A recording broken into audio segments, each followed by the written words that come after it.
The gun pressed against Luigi Veroni's ribs felt almost comforting. He didn't flinch. The man holding it was already dead, he just didn't know it yet.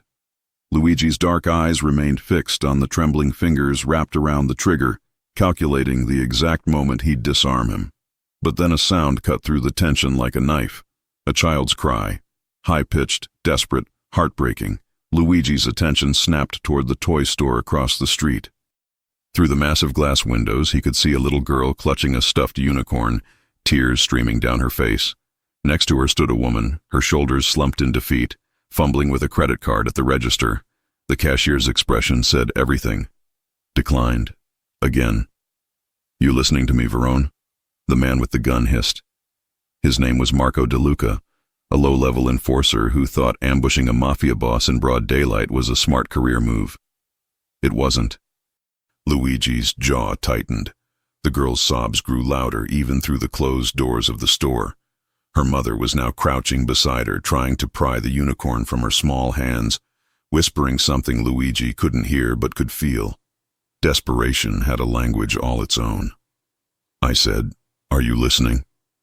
Marco pressed the gun harder against Luigi's side.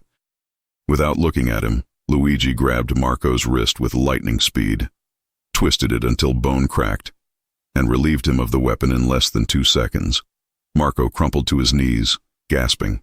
Luigi ejected the magazine, cleared the chamber, and tossed the empty gun into a nearby trash can like it was nothing more than a candy wrapper. "You interrupted something important," Luigi said coldly, adjusting his black suit jacket. "Enzo will deal with you." He didn't wait for Marco's response. Luigi's polished shoes clicked against the pavement as he crossed the street, his focus entirely on the toy store. Inside, the scene was even worse up close. The little girl, maybe 4 years old, had chocolate-brown curls that bounced as she sobbed. Her mother looked exhausted, the kind of tired that came from working 3 jobs and still coming up short. Her blonde hair was pulled back in a messy ponytail, and her blue eyes were red-rimmed. "I'm sorry, sweetie," the woman whispered, her voice breaking. "Mommy will get it for you next week, I promise." "But it's my birthday," the girl wailed. "You promised today." The mother's face crumbled. She pulled her daughter close, hiding her own tears in the child's hair. The cashier, a middle-aged woman with too much makeup and not enough patience, tapped her nails on the counter. "Ma'am, I need you to either pay or put the item back," she said flatly. Luigi stepped forward. His presence immediately shifted the energy in the room.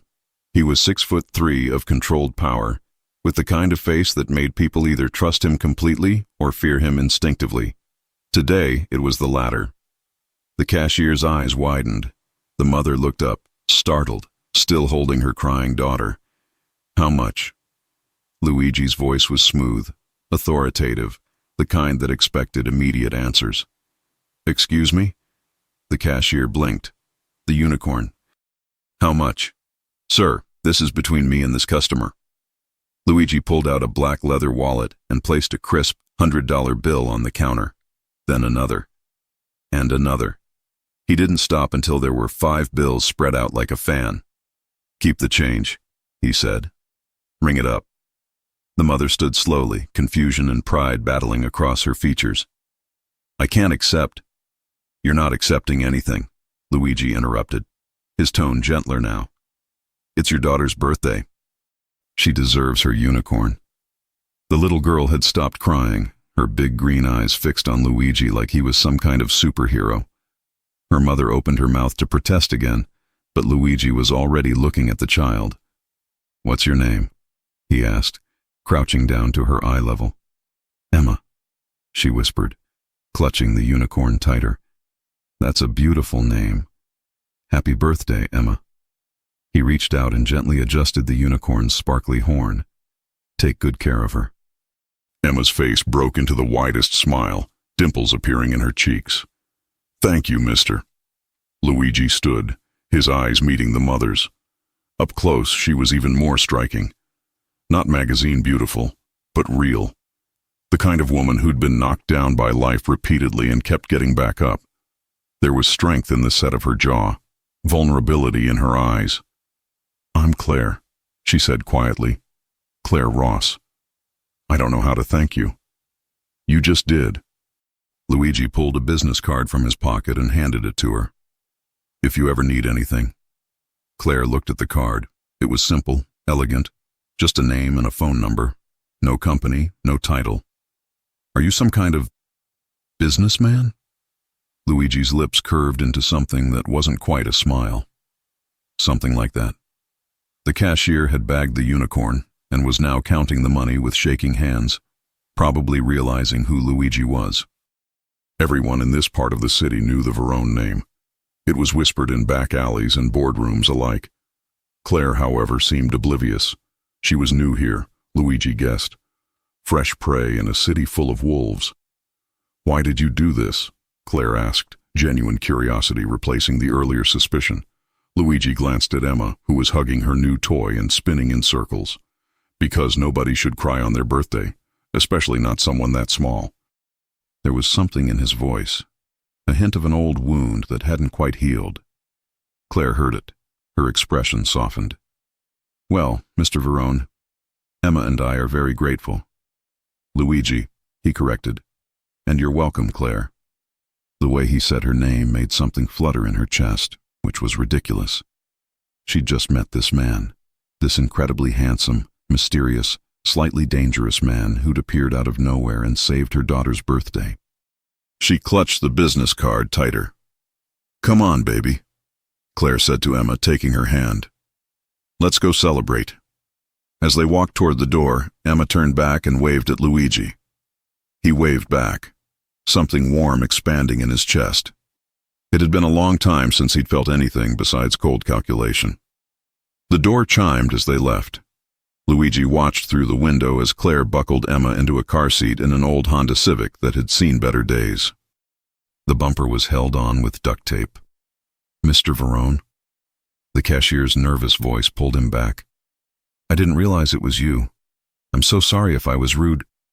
You were rude to them, not me, Luigi said, his voice dropping to ice. Next time someone's card declines, show some compassion, understood?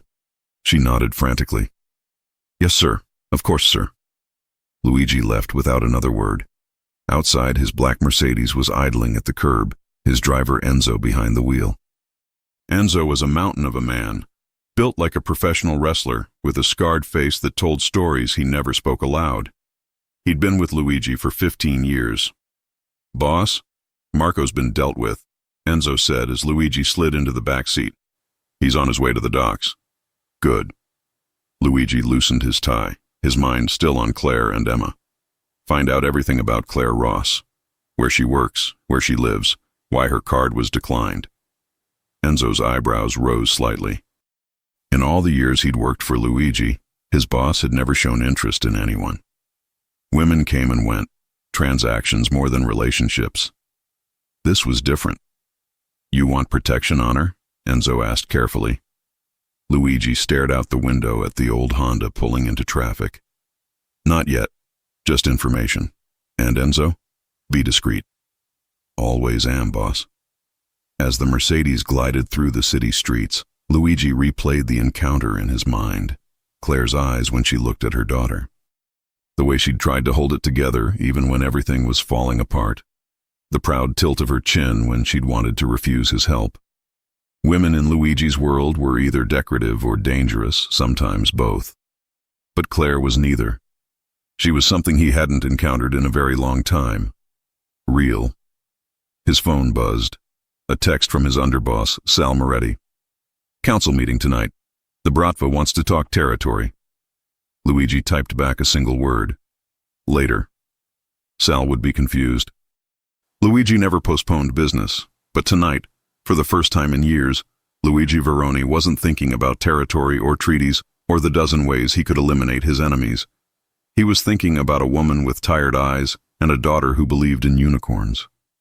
He was thinking about how that little girl's smile had made him feel something he'd buried so deep he'd forgotten it existed. Something almost like hope. The Mercedes turned down a familiar street, heading toward Luigi's penthouse in the financial district. But his mind was still in that toy store, watching Claire count coins she didn't have, trying to give her daughter a moment of magic in a world that had given her nothing but hardship. Luigi pulled out his phone and opened a secure app.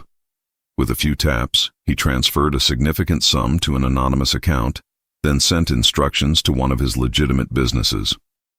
Tomorrow, Claire Ross would receive a job offer she couldn't refuse, something with better pay, better hours, and benefits.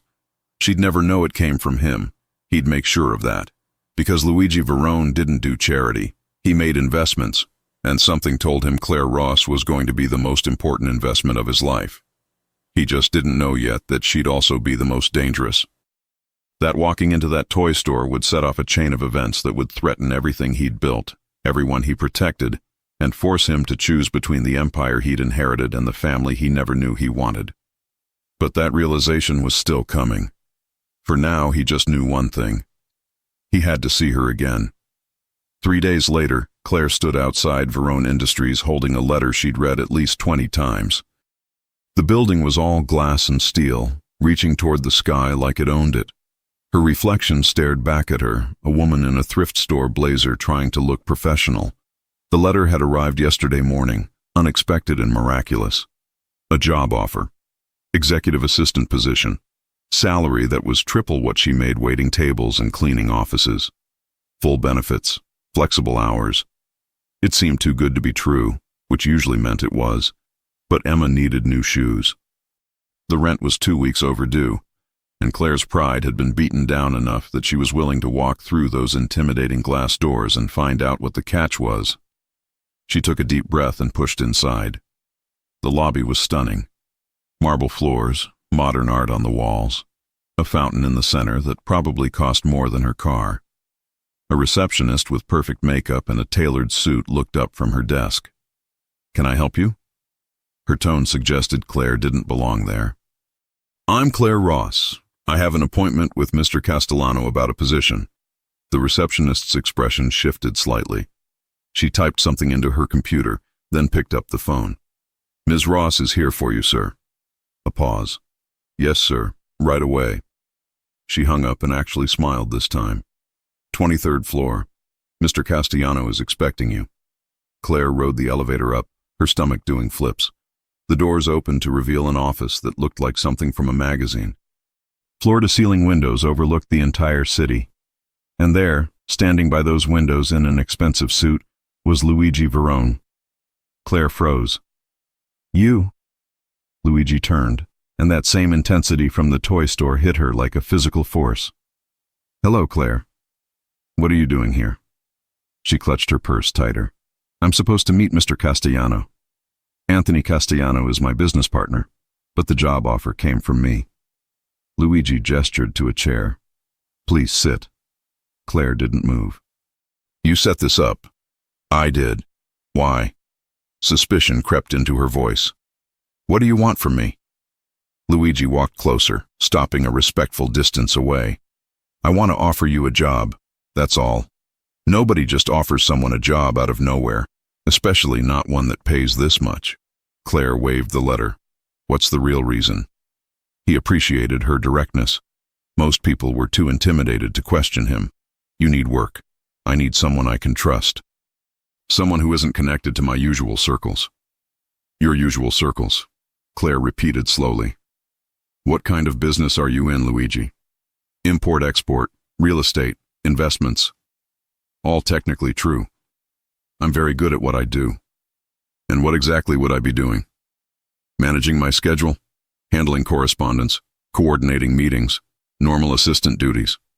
He pulled out a folder and handed it to her. "Full job description is in there, along with the contract." Claire opened the folder, scanning the documents. Everything looked legitimate, professional. The salary made her heart race.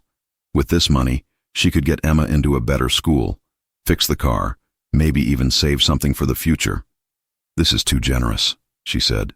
"There has to be a catch." "The catch is that I'm demanding. I expect excellence, loyalty, discretion." Luigi's eyes locked on hers. "Can you provide that?" Claire thought about Emma's face when she'd opened that unicorn. Thought about the eviction notice taped to her door. Thought about how tired she was of barely surviving. "Yes." Then you start Monday. Luigi extended his hand. Claire hesitated, then shook it. His grip was firm, warm. Something electric passed between them that made her pull away quickly. Luigi felt it too. The corner of his mouth lifted slightly. Enzo will drive you home, he said. I have my car. Enzo will follow you home then. Make sure you get there safely. That's not necessary. Claire. Luigi's voice dropped lower. This city isn't always kind to people, especially women alone. Let me do this. There was something in his tone that made arguing pointless. Claire nodded. Okay, thank you. As she left, Luigi watched her go, his mind already calculating the complications this would bring. Sal Moretti was going to have opinions. The family council would ask questions. But Luigi hadn't survived this long by playing it safe. He'd survived by trusting his instincts. And every instinct he had was screaming that Claire Ross was supposed to be in his life. Downstairs, Enzo was waiting by the black Mercedes. When he saw Claire exit the building, he straightened. Ms. Ross, I'll be following you home. So I've been told. Claire walked to her Honda, very aware of the massive man trailing behind her. The drive home took 30 minutes through deteriorating neighborhoods. By the time she pulled up to her apartment building, a converted motel with peeling paint and bars on the windows, she could practically feel Enzo's disapproval radiating through his windshield. Claire grabbed Emma from the neighbor who watched her, Mrs. Chen, a grandmother whose English was broken, but whose heart was huge. Emma bounced with energy, chattering about the unicorn that now went everywhere with her. Mama, can we have pizza tonight? Please? Claire thought about the $7 in her wallet. Maybe this weekend, baby. They climbed the stairs to the second floor. Claire unlocked 3 separate locks on their door, a necessity in this building. Inside, the apartment was small but clean. One bedroom that Emma had, a pull-out couch in the living room where Claire slept, and a kitchen the size of a closet. But it was theirs. For now. While Emma played with her toys, Claire's phone rang. Unknown number. Hello? Ms. Ross, this is Jennifer from Verone Industries HR. The woman's voice was efficient, professional. We need you to come in tomorrow to complete your onboarding paperwork. Does 10 a.m. work? Tomorrow? I thought I started Monday. Mr. Verone wants everything processed before the weekend. Is there a problem? No problem. 10 a.m. is perfect. Excellent. Also, we'll need your banking information for direct deposit, and there's an advance available if you need it. First month's salary. Claire's throat tightened. An advance? Standard procedure for executive positions. You can pick up the check tomorrow. After she hung up, Claire sat on the couch, staring at nothing. This was happening. This was really happening. She wanted to cry from relief. Instead, she pulled Emma into her lap and held her tight. Mama, you're squishing me. Emma giggled. Sorry, baby.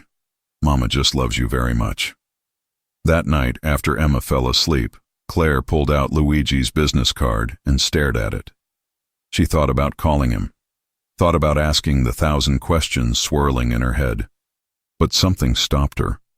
Maybe it was the way he'd looked at her in his office, like she was a puzzle he wanted to solve. Or maybe it was the voice in her head warning her that men like Luigi Verone didn't help people out of kindness. They always wanted something in return. Across the city, Luigi was in a very different kind of meeting. The council room was in the basement of a restaurant the family had owned for 3 generations. Around the table sat the men who ran the Verone operation. Sal Moretti, his underboss. Anthony Castellano, who handled legitimate business. Marco Ricci, who managed their interests at the docks. And Vincent Russo, head of security. The Bratva are pushing into our territory, Sal said, sliding photos across the table. 3 of our clubs have had visits. They're making noise about protection fees. Luigi studied the photos. Russians, bold, organized, and stupid enough to think the Verone family had gone soft. Set up a meeting, neutral ground. I'll handle it. You sure that's wise, boss? Vincent asked. These guys play dirty. So do we. Luigi leaned back in his chair. What else? Sal exchanged a look with Anthony. There's talk about a woman. The temperature in the room dropped 10 degrees. What kind of talk? That you hired someone with no connections, no background in our world. Sal chose his words carefully. People are curious. People should mind their business. Luigi, we're just saying, Anthony started. I know what you're saying, and I'm telling you Claire Ross is my assistant. Nothing more. The lie tasted bitter. She's good at her job, she needs the work, and she's not involved in family business. That's the end of it.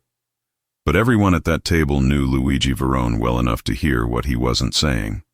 This woman mattered, and in their world, anything that mattered could be used as leverage, could become a target, could get someone killed.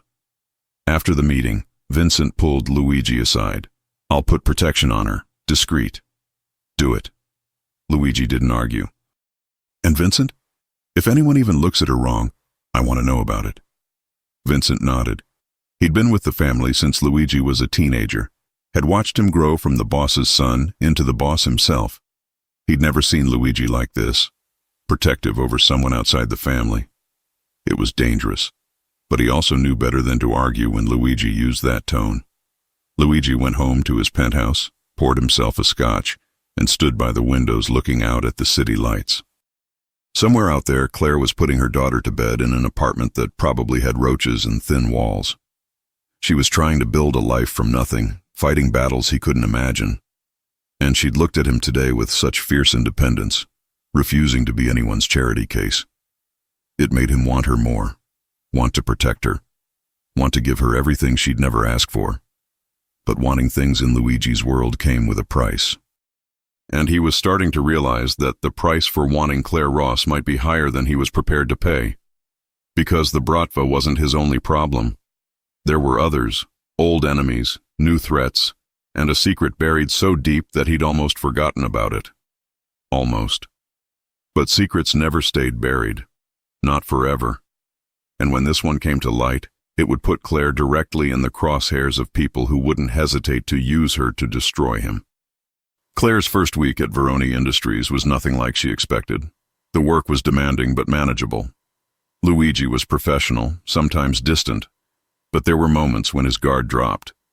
Like when she brought him coffee exactly how he liked it without being told, or when Emma's school called and Claire's face went pale with worry, and Luigi simply said, "Go. Family comes first." Those moments made her chest tight in ways she didn't want to examine too closely. It was Friday evening, past 7, and Claire was finishing up when Luigi emerged from his office looking more relaxed than usual. He'd loosened his tie, rolled up his sleeves. There was something devastating about seeing him like that, less controlled. "You're still here," he said. "Just wrapping up these contracts for Monday." Claire saved the document and closed her laptop.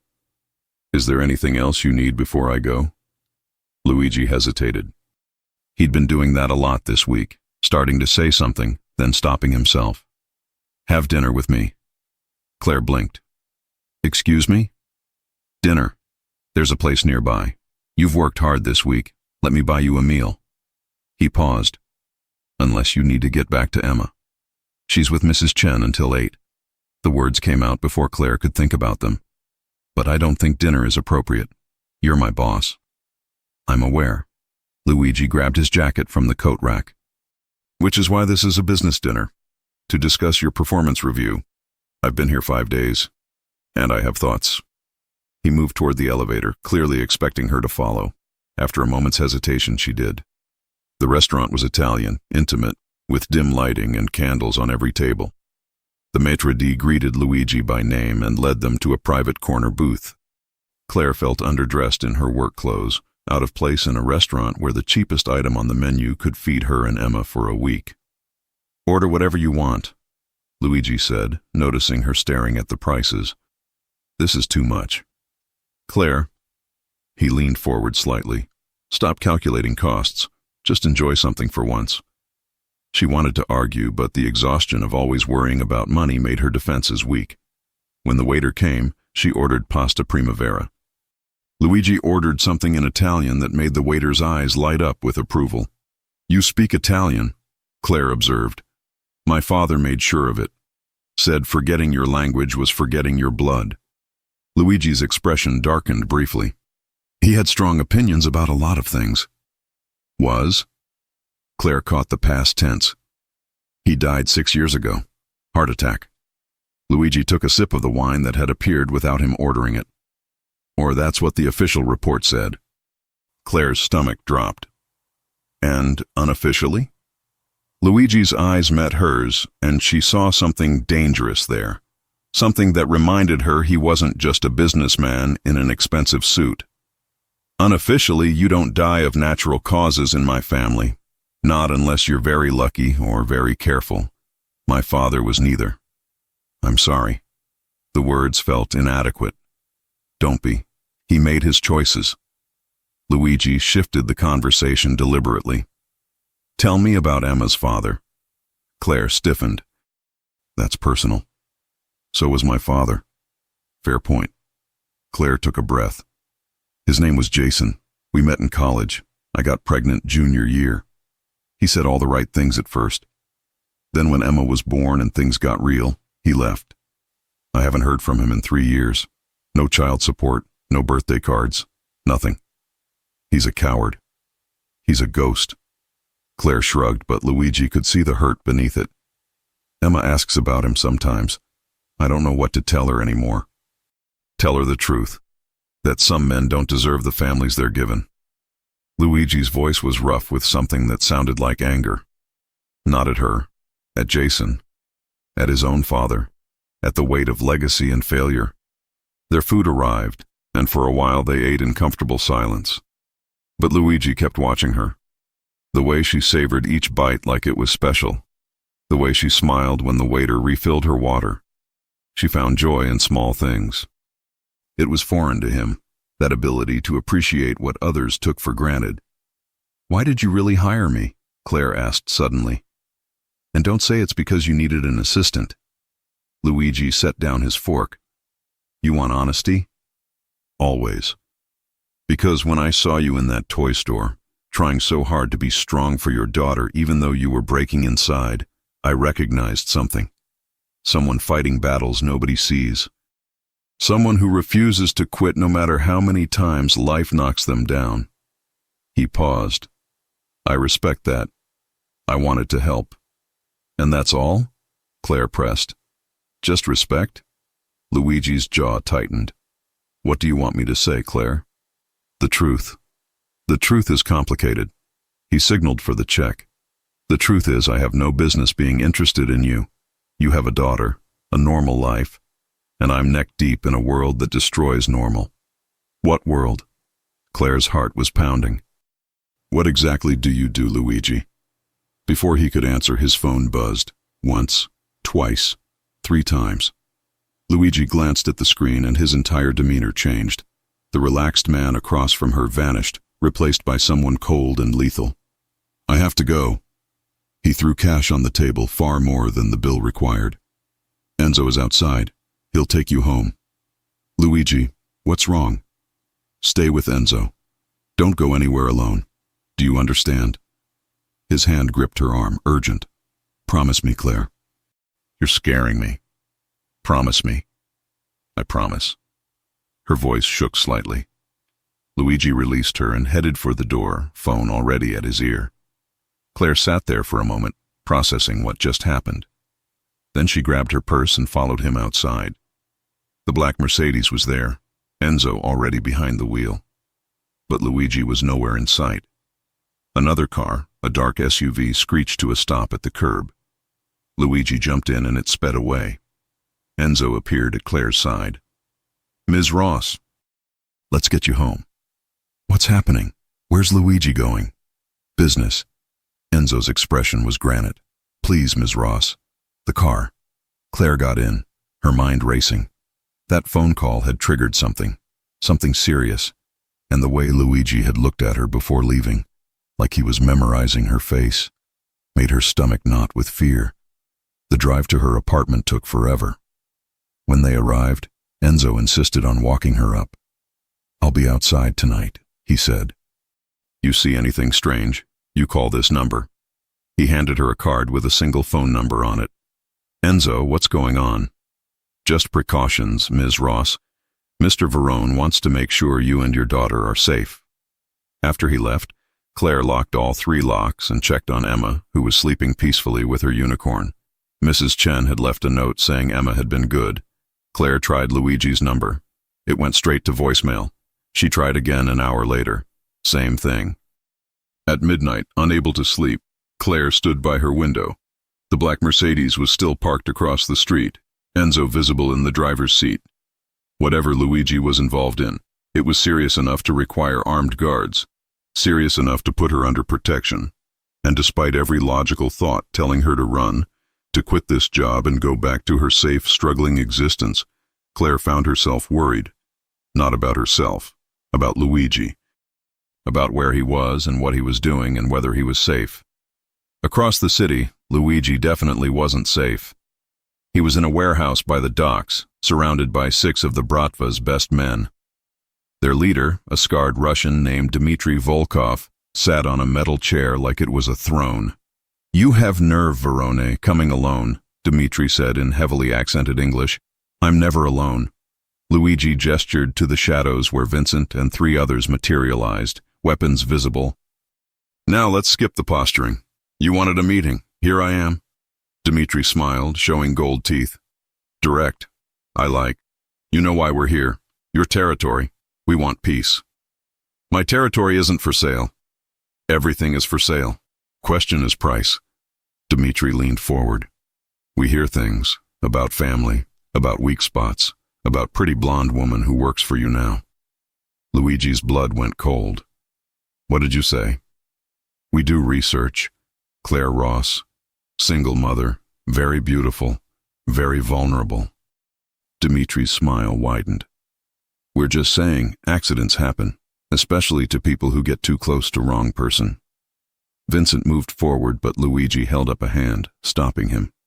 When Luigi spoke, his voice was soft, deadly. "If you or anyone in your organization goes near that woman or her daughter, I will burn everything you love to the ground. Your clubs, your businesses, your family back in Moscow, everything. Big threats for one woman. Not a threat, a promise." Luigi walked closer until he was inches from Dmitry. "You want territory? Fine, we'll negotiate. But that woman is off limits. You spread the word to every crew, every associate, every person who even knows my name. Claire Ross is under my protection. Touch her, talk about her, even think about her, and you'll learn why people fear the Verone name." Dmitry studied Luigi carefully. In their world, showing attachment was weakness, but Luigi's eyes held no weakness. Only absolute certainty that he would follow through on every word. "Agreed," Dmitry finally said. "Woman is off table. Now we talk territory like civilized men." The negotiation took 2 hours. By the end, Luigi had given up 1 waterfront property, but kept everything else. A strategic loss that prevented a war. As he left the warehouse, Vincent fell into step beside him. "You showed your hand tonight, boss. Now they know she matters." "They were always going to find out." Luigi climbed into the SUV. "At least now they know the consequences." "And when the next crew comes? The next threat?" Vincent pressed. "You can't protect her from everyone." Luigi stared out the window at the dark city. "Watch me." But Vincent's words echoed in his head during the drive home. Claire had become a liability the moment he'd walked into that toy store. Every enemy he had would eventually realize that hurting her would hurt him, and he had a lot of enemies. The smart thing would be to fire her, send her away with enough money to start over somewhere safe. Cut ties before this got worse. But Luigi hadn't gotten where he was by being smart. He'd gotten there by being ruthless, by taking what he wanted and damn the consequences. And he wanted Claire Ross, wanted her in ways that terrified him, wanted to protect her, provide for her, wake up to her face every morning and know she was safe. It was insane. It was dangerous. It was probably going to get them both killed. But for the first time in his life, Luigi Verone was willing to risk everything for something that wasn't power, or money, or territory. He was willing to risk it all for her. Claire didn't see Luigi for 3 days. He sent messages through Anthony, claiming he was handling urgent matters out of town. But his absence felt wrong, deliberate, like he was avoiding her. Enzo remained outside her apartment every night. Vincent started showing up at the office, always professional but clearly watching her. Something had shifted after that dinner, and Claire was tired of being kept in the dark. On Wednesday afternoon, she'd had enough. Claire marched into Anthony Castellano's office without knocking. "Where is he?" she demanded. Anthony looked up from his laptop, unsurprised by her entrance. "He's dealing with complications." "What kind of complications require 3 armed men following me everywhere I go?" "The kind that keep you alive." Anthony closed his laptop. "Sit down, Claire." "I don't want to sit down. I want answers." "Then you're going to be disappointed." Anthony's tone was firm but not unkind. "What Luigi does, who he is, those aren't things we discuss. For your safety and ours." Claire crossed her arms. "I'm not stupid, Anthony. I've seen the way people react when they hear the Veroni name. I've watched men twice Luigi's size practically bow when he walks into a room. I know he's not just some businessman." "Then you know enough to stop asking questions." "No, I don't." Claire leaned on his desk. "Because 3 days ago, Luigi looked at me like I was in danger. He put guards on my apartment. And then he disappeared. So either you tell me what's going on, or I walk out that door and you can find yourself another assistant." Anthony studied her for a long moment. "You really care about him?" It wasn't a question. Claire felt her cheeks flush. "He gave me a chance when nobody else would. He's been good to me and Emma. I just want to know he's okay. He's fine. Better than fine, actually. He's just being careful." Anthony pulled out his phone and sent a quick text. "He'll be back tonight. And Claire, when he tells you the truth about who he is, don't run. He's a good man in a complicated world." "The truth about who he is," Claire repeated slowly. "You mean he's not just a businessman?" "I mean he's exactly what this city made him." Anthony's phone buzzed. "He wants to see you. Tonight, 7 o'clock. He'll send a car." Claire left the office with more questions than answers. She picked up Emma from aftercare, went home, and spent 2 hours trying to figure out what to wear. Everything she owned felt inadequate. Finally, she settled on a simple black dress she'd bought for a job interview years ago and hoped it would work. At 7 sharp, Enzo knocked on her door. Emma ran to answer it, completely unafraid of the massive bodyguard who'd been a constant presence in their lives. "Mr. Enzo," Emma hugged his leg. "Are you taking Mama somewhere?" "That's right, Piccola." Enzo's rough features softened when he looked at the little girl. "Your Mama has an important meeting." Mrs. Chen had agreed to watch Emma for the evening. Claire kissed her daughter goodbye, promised to bring her something special, and followed Enzo downstairs. But instead of the Mercedes, there was a different car. Sleek, black, with tinted windows. And when the door opened, Luigi was inside. Claire's breath caught. He looked exhausted, shadows under his eyes, his usual perfect appearance slightly rumpled. But when he saw her, something lit up in his expression. "Hi," she said, sliding in beside him. "Hi." Luigi's voice was rough. "You look beautiful." The car started moving before Claire could respond. She turned to him. "Where have you been?" "Fixing problems." "What kind of problems?" Luigi was quiet for a moment. "The kind that involve people wanting to hurt me by hurting people I care about." "And that includes me now?" Claire's voice was steady despite her racing heart.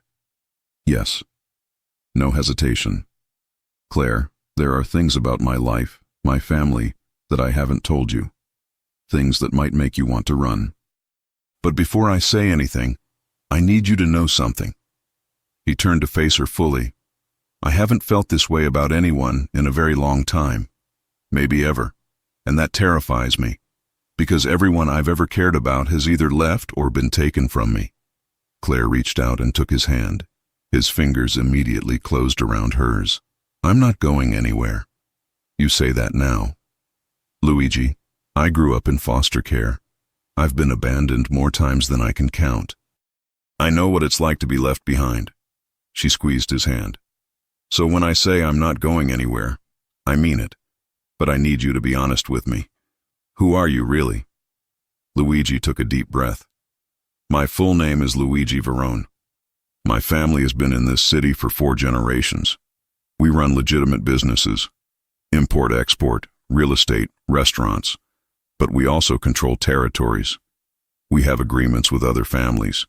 We protect our interests and the people who work for us. He watched her face carefully. The world calls us the Mafia. We call ourselves family. Claire's mind raced, connecting dots she'd been deliberately ignoring. The deference people showed him, the armed guards, the way he'd handled that situation at dinner with one phone call. You're a mob boss. I prefer businessmen with traditional values. Luigi's attempt at humor fell flat. But yes, I'm the head of the Verone family. And before you ask, yes, I've done things. Bad things. Things I'm not proud of. But I've also protected thousands of people. Given them jobs when nobody else would. Made sure families could eat, kids could go to school. That doesn't erase the bad things. No, it doesn't. Luigi's grip tightened on her hand. I won't lie to you, Claire. This life is dangerous. There are people who want me dead, and now that you're close to me, they'll see you as a target. That dinner we had, I left because the Russian mob made threats against you. I spent the last 3 days making sure they understood that touching you would be the last mistake they ever made. Claire's stomach dropped. They threatened me? Emma? They won't again. I made sure of it. Luigi's eyes were hard. But there will be others. There always are. Which is why I'm giving you a choice. You can walk away right now. I'll give you enough money to start over somewhere safe. You and Emma will be protected, taken care of, but at a distance. Or you can stay. Be part of my life. Let me protect you properly. But if you stay, you need to understand what that means. What does it mean? It means you'll always have guards. It means certain places aren't safe. It means Emma grows up knowing there are men outside watching, making sure she's protected. Luigi's voice cracked slightly. It means I'll spend every day terrified that my enemies will find a way to hurt you to get to me. But it also means you'll never want for anything. You and Emma will have everything you need, and you'll have me. All of me. For as long as you'll have me. The car had stopped. Claire looked out the window and realized they were at Luigi's building. The penthouse tower where the city's elite lived. He was offering her a life she'd never imagined. Safety, security, luxury, but also danger, secrecy, and a world she didn't understand. I need to think, Claire said. I know. Luigi released her hand. Come upstairs. Let me show you what this life could look like. Then decide. They rode the private elevator to the top floor. When the doors opened directly into Luigi's penthouse, Claire's jaw dropped. The space was massive. Floor-to-ceiling windows on 3 sides showing the entire city lit up like stars. Modern furniture that probably cost more than she made in a year. Art on the walls that looked like it belonged in museums. And somehow, despite the luxury, it felt cold. Empty. This is where you live? Claire walked toward the windows. This is where I sleep. Luigi came up behind her. There's a difference. She could see his reflection in the glass, the loneliness in his eyes. This wasn't a home. It was a fortress. Beautiful but isolated. Show me the rest, she said. Luigi led her through the penthouse, a kitchen that would make a chef weep, a living room with a fireplace and shelves lined with books, an office with multiple screens showing what looked like security feeds, guest bedrooms that had never been used, and finally his bedroom. Surprisingly simple, a massive bed, more windows, and a photo on the nightstand that caught Claire's attention. She picked it up, a young Luigi, maybe 12, standing between an older man and a beautiful woman. Your parents? My mother died when I was 15. Cancer. Luigi's voice was distant. My father raised me after that. Trained me to take over the family. He wasn't a kind man, but he was honest about what this life required. Sacrifice, loyalty, strength. You miss her. Every day. Luigi took the photo from her hands and set it down. She was the only person who ever made my father smile. After she died, he became harder, colder. He turned me into what he thought I needed to be. A weapon, a leader, but never just a man. Claire touched his face, making him look at her.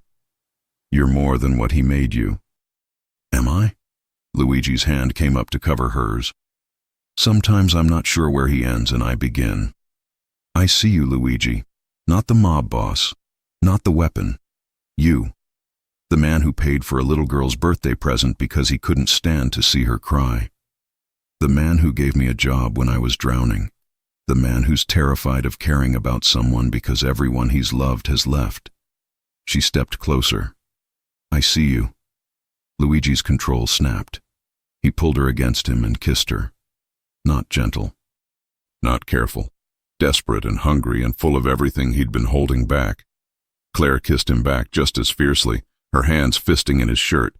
When they finally broke apart, both breathing hard, Luigi pressed his forehead to hers. Stay, he whispered. Please stay. Claire wanted to say yes, wanted to fall into this feeling and forget about consequences. But she had Emma to think about, a daughter who deserved stability, not danger. I need time, she said. This is a lot, Luigi.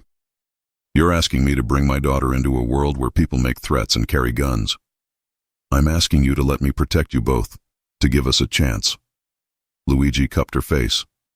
But I understand. Take all the time you need. He called Enzo to drive her home. The entire ride, Claire's lips still tingled from that kiss.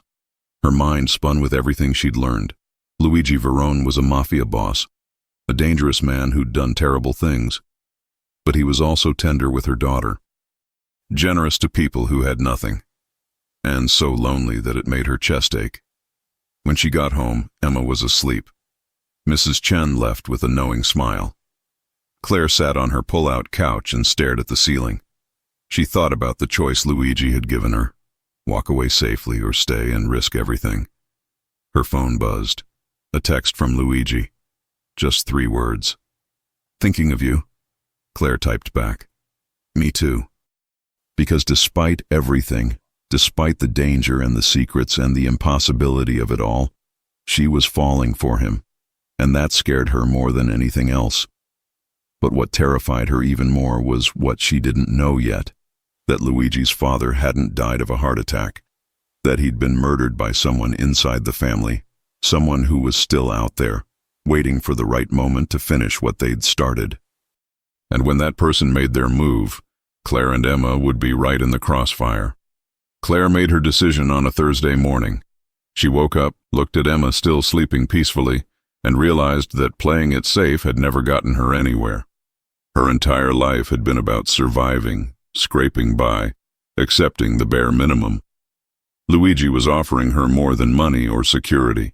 He was offering her a chance to actually live, to be protected, to be wanted, and maybe, just maybe, to be loved. She texted him before she could change her mind. I'm staying. His response came within seconds. Thank God. That evening, Luigi took her and Emma to dinner, a family-owned Italian restaurant where the owner greeted Luigi with genuine warmth. Emma was completely charmed by Luigi, especially when he taught her how to twirl spaghetti on her fork properly. Like this, see?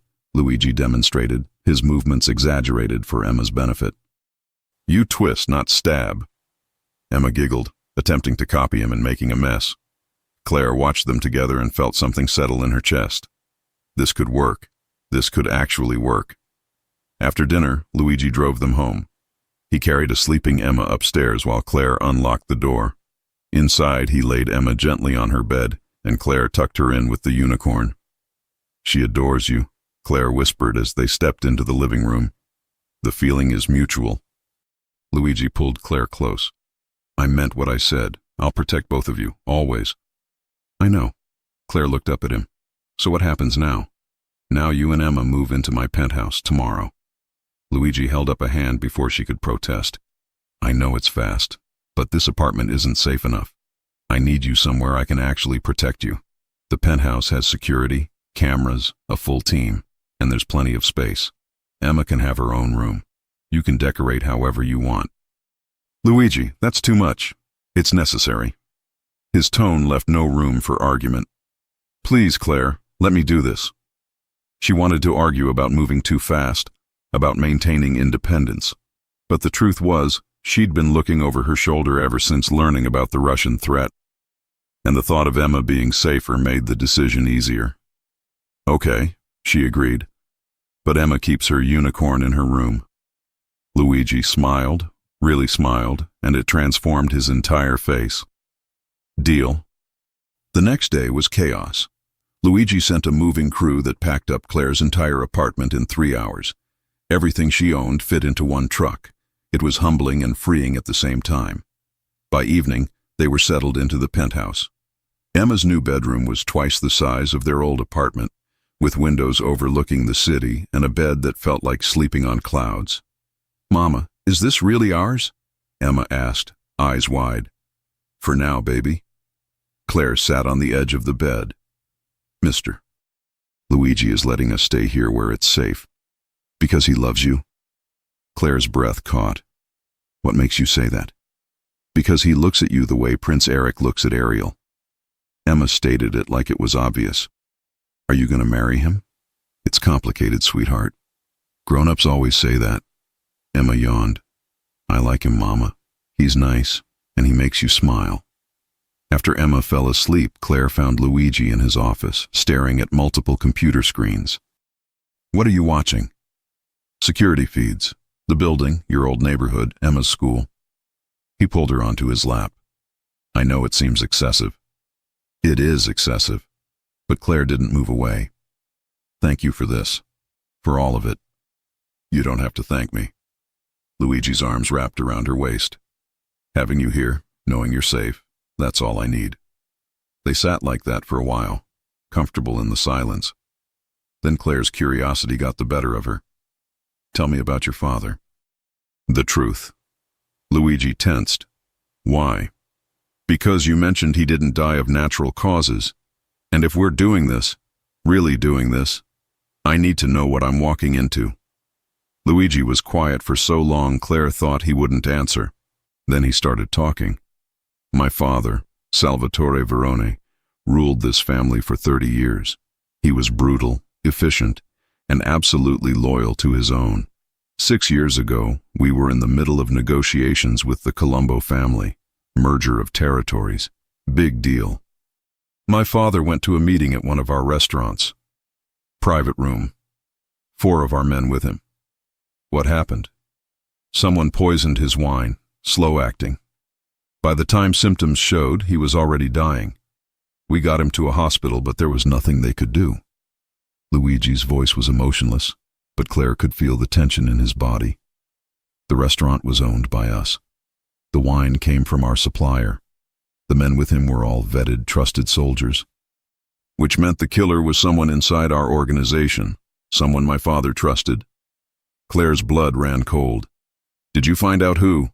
"No, and that's what keeps me up at night." Luigi turned her to face him. "Whoever killed my father is still out there, still in the family, waiting. I've investigated, interrogated, watched everyone closely, but they're smart, patient, and they're definitely still planning something." "Why are you telling me this?" "Because if something happens to me, you need to know who to trust. Enzo, Vincent, Anthony. Nobody else. Not Sal. Not any of the other men.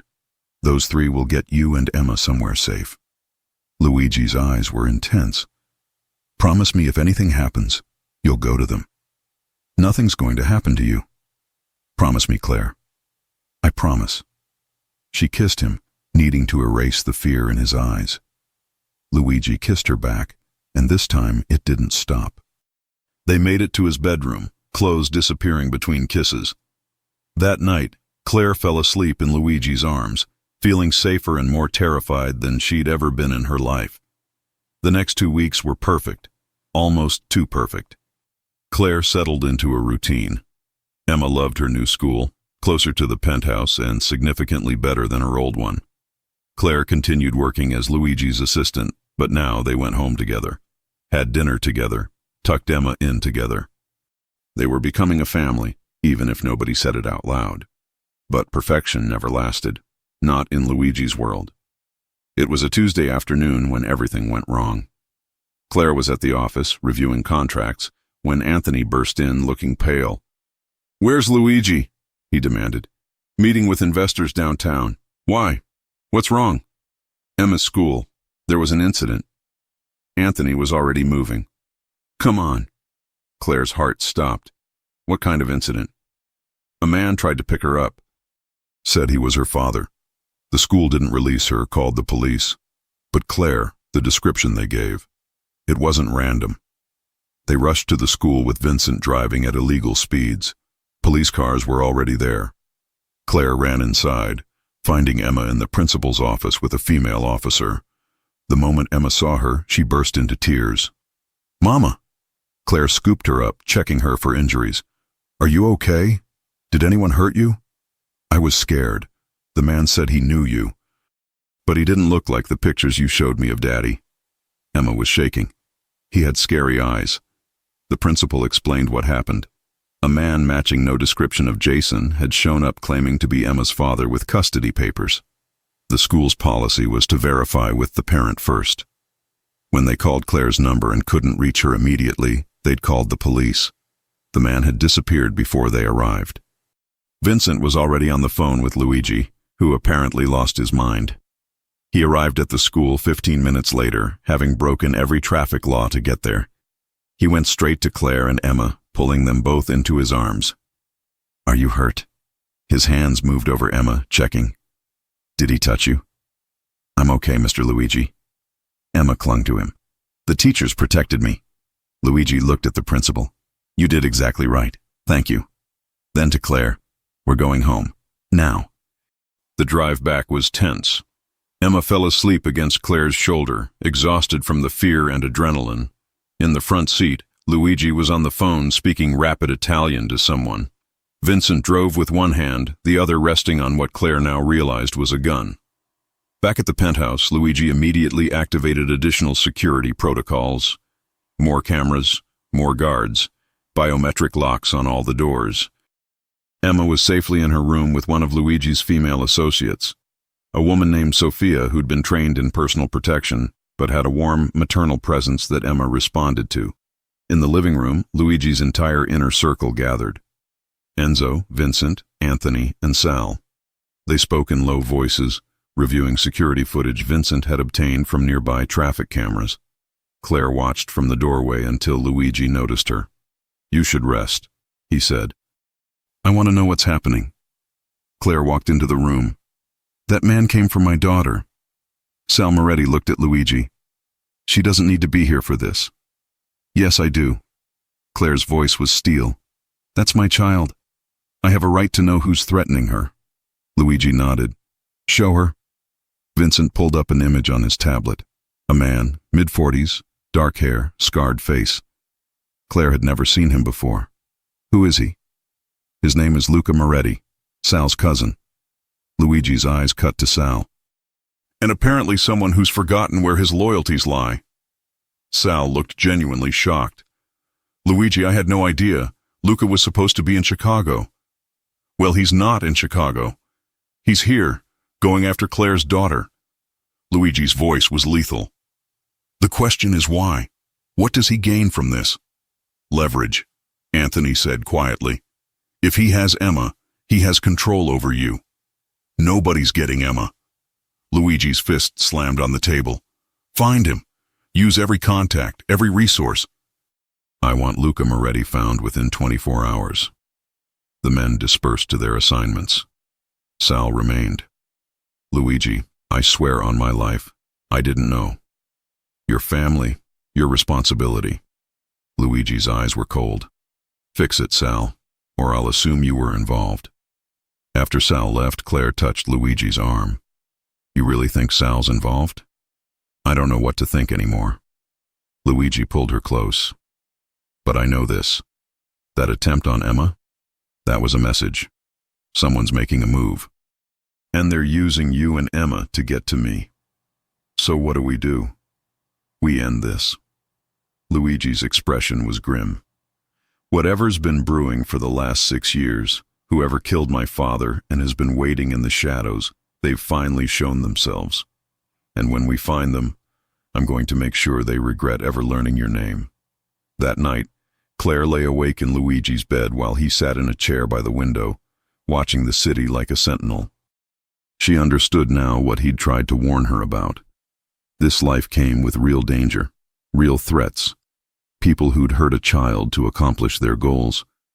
But she also understood something else. Luigi would burn the entire world down before he let anyone touch her or Emma.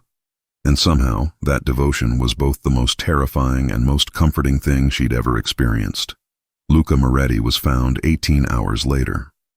He was hiding in a warehouse owned by one of Sal's shell companies, which didn't help Sal's case. Luigi's men brought him in zip-tied and bleeding from a broken nose. They threw him into a chair in the basement of the restaurant where Luigi's father had died, full circle. Claire wasn't supposed to be there. Luigi had explicitly told her to stay at the penthouse with Emma and Sophia, but Claire had other ideas.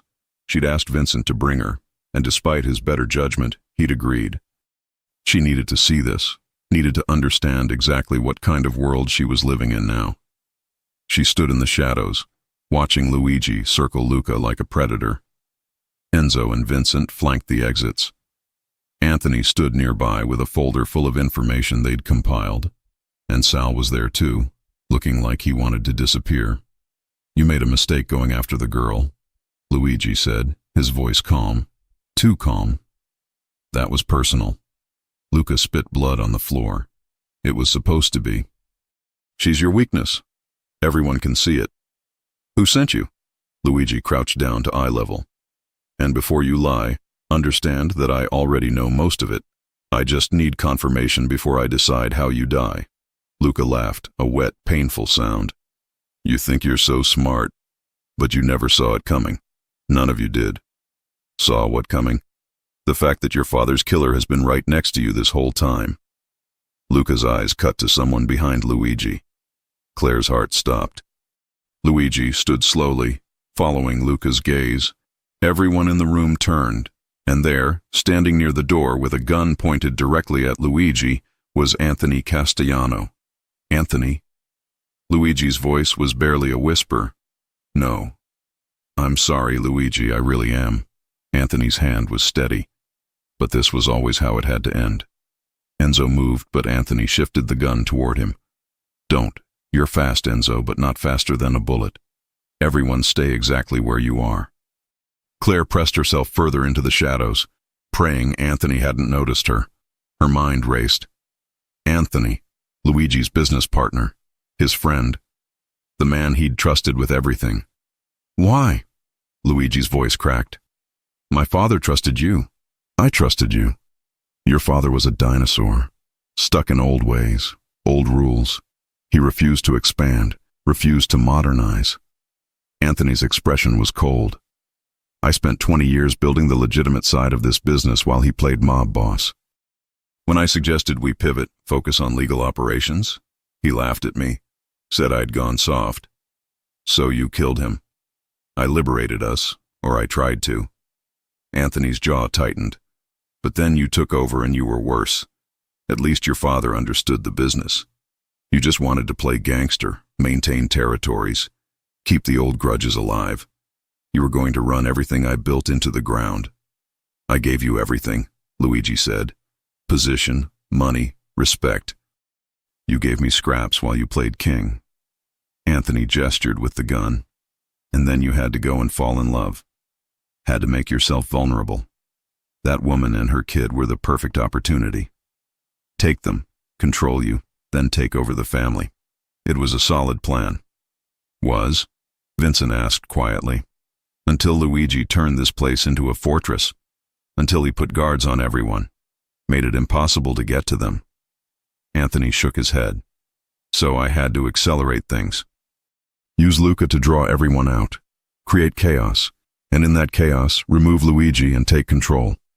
Sal stepped forward. "Anthony, my cousin. You used my family for this? Your cousin is an idiot who'd do anything for money. Just like you, Sal. Both of you so easy to manipulate." Anthony smiled. "It's almost sad." "You won't get away with this," Luigi said. "You kill me, the family will hunt you forever." "Will they?" Or will they see that I'm offering something better? Legitimate business. Real money. No more wars, no more violence. Anthony's voice rose. I'm the future, Luigi. You're just another body in the past. That's when Claire moved. She didn't think. She just acted. There was a metal pipe near where she stood, probably left by construction workers. She grabbed it and swung with everything she had, hitting Anthony's gun hand. The weapon flew across the room, firing once into the ceiling. The sound was deafening. Everything happened at once. Enzo tackled Anthony to the ground. Vincent pulled his gun and pointed it at Luca, who was smart enough to stay completely still. And Luigi rushed to Claire, pulling her behind him. What the hell are you doing here? Luigi demanded, his hands running over her, checking for injuries. Saving your life, apparently. Claire was shaking. You're welcome. Despite everything, Luigi almost smiled. Then he turned to where Enzo had Anthony pinned. Bring him up. Enzo hauled Anthony to his feet. The man who'd been so composed moments ago now looked terrified. He'd gambled everything and lost. Luigi walked over slowly. You're right about one thing. My father was stuck in the old ways, and maybe I have been too. But here's what you never understood, Anthony. This family isn't just about business. It's about loyalty, trust, the things you threw away the moment you poisoned my father's wine. Luigi, we can make a deal, Anthony said desperately.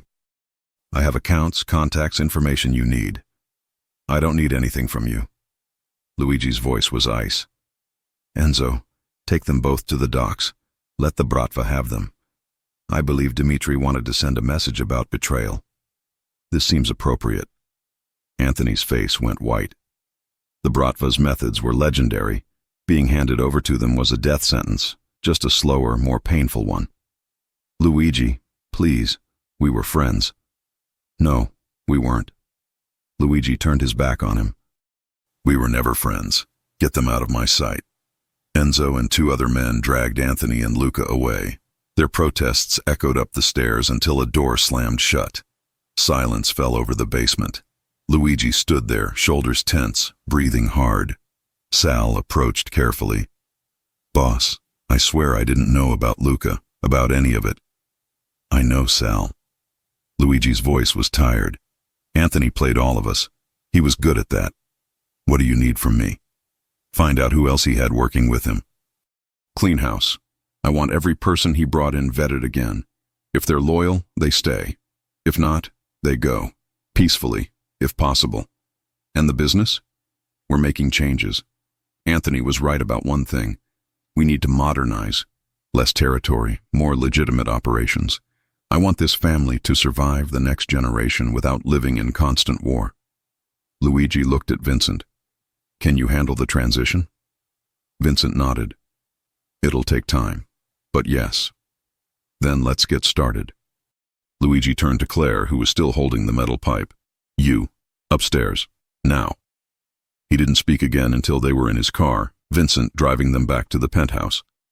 Then Luigi pulled Claire into his arms and held her so tight she could barely breathe. You could have been killed, he said into her hair. If that bullet had hit you. But it didn't. I'm fine. Claire pulled back to look at him. And you're fine. That's what matters. You jumped in front of a gun for me. You would have done the same for me, for Emma. She touched his face. That's what you do when you love someone. Luigi froze. What did you say? Claire's heart pounded, but she didn't look away. I love you, Luigi Verone. I love your darkness and your light. I love how you protect us. I love how you're trying to be better. And I love that you make me feel safe even in the most dangerous moments. Claire. Luigi's voice was rough with emotion. I've loved you since the moment you tried to refuse my help in that toy store. You're the strongest, most stubborn, most incredible woman I've ever met. You and Emma, you're everything I didn't know I needed. He kissed her then, deep and desperate and full of promise. When they finally broke apart, both were crying. Happy tears. Relief tears. Tears that came from surviving something that should have destroyed them. 6 months later, Claire stood in front of a mirror in an actual wedding dress. Not a courthouse ceremony, not a quick Vegas trip. A real wedding with flowers and guests, and Emma as the flower girl, absolutely thrilled to be wearing a princess dress and scattering rose petals.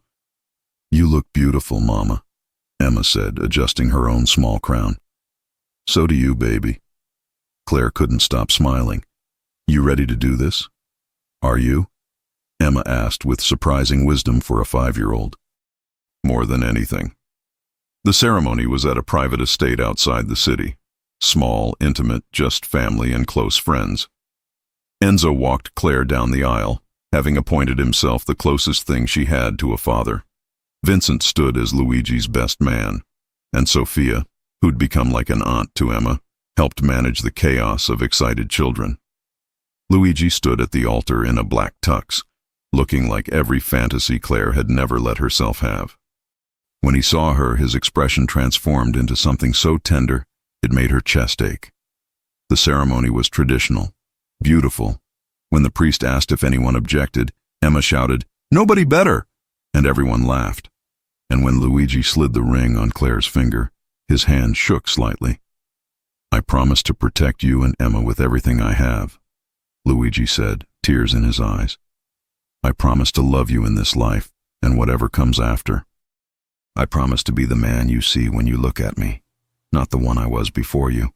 I promise to stand beside you, not behind you," Claire said. "I promise to be your partner in everything, and I promise to remind you every day that you're worthy of love, of happiness, of this family we're building." The kiss was gentle, sweet, and the crowd erupted in applause. Emma rushed up to hug both of them, and they lifted her between them, a family complete. The reception was joyful. Music, dancing, toasts that made everyone laugh and cry. Sal gave a speech about redemption and second chances. Vincent told embarrassing stories about Luigi as a teenager. And Enzo, the terrifying bodyguard who'd become a gentle giant around Emma, got choked up when he toasted Claire's courage. As the night wound down, Luigi and Claire snuck away to a balcony overlooking the estate.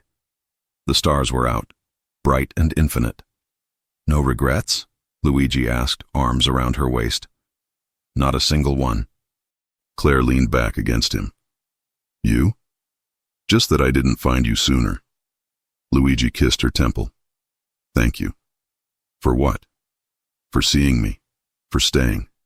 For hitting Anthony with a pipe." He smiled. "For giving me a reason to be better. You gave me a reason to believe in fairy tales again." Claire turned in his arms.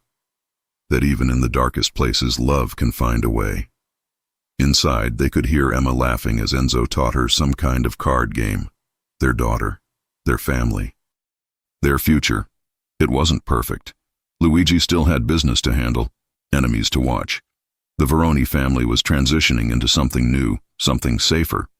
But they were together, protected, loved, and for two people who'd both spent most of their lives alone, that was everything. Years later, when Emma was older and asked about how her parents met, Claire would tell her about a toy store and a unicorn and a man who paid for a stranger's happiness. She'd tell her about courage and second chances and choosing love even when it seemed impossible. And Emma, who'd grown up safe and cherished in a world her parents had fought to make better, would understand that sometimes the best love stories started in the most unexpected places, that sometimes the heroes were complicated, that sometimes the happy endings required fighting for, but they were always, always worth it. If you enjoy stories like this, take a moment to subscribe to the channel. That's how I'll know you truly liked it. Even if you're watching on your TV, grab a second to join this family of fans who love emotional and heartfelt stories. Your support means everything, and it helps us bring you even more tales like this one.